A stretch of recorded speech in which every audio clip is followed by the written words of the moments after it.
Pope Francis, as Cardinal Bergoglio, suffered through the dictatorships that were there in Argentina, which were very much military dictatorships from the right. He saw the struggle of the people, especially from more the socialist and communist elements, really trying to fight for the poor in Argentina, etc. And when he was the provincial in Buenos Aires of the Jesuits, and again, we have to give credit, the Jesuits were the main ones that really developed liberation theology. I mean, it's not their theology, but a lot of Jesuits were involved in this. And one of their congregations, General Meeting of Jesuits, they decided as an order that would be their focus, social justice. That's our main focus. So they're very much committed to this. And of course, Bergoglio is also influenced with that. The Argentinian Jesuits have always tended to be more conservative, I would say. So it was not like in other countries like Chile or even Brazil or other countries where they were more radical, let's say, and including some of the Jesuits were very much on the theology of revolution that we spoke about.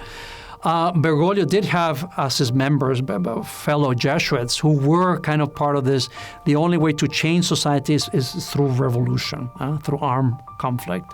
And one example is those two Jesuits that he talks about, and that the government have them located and picked up and basically taken into prison and custody.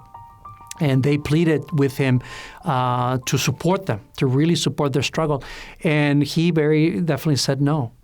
So he couldn't support not the struggle for justice, not the concern for the poor, but that it had to be through arms, through violence. And that's what he couldn't support. And he warns his fellow Jesuits, do not continue in this path, because not only is it against what we're doing, I mean, as Christians, but it's going to bring you problems, and that's what happened. They were imprisoned and tortured, etc. And then, of course, we know, which they didn't know at the time, and we found out until much later, that he had been negotiating with the government, etc., to free his fellow Jesuits as he could do, and they were freed, etc. But again, I think he was saying, I will not support this strand of liberation theology. I will not support that society can only be changed through violence.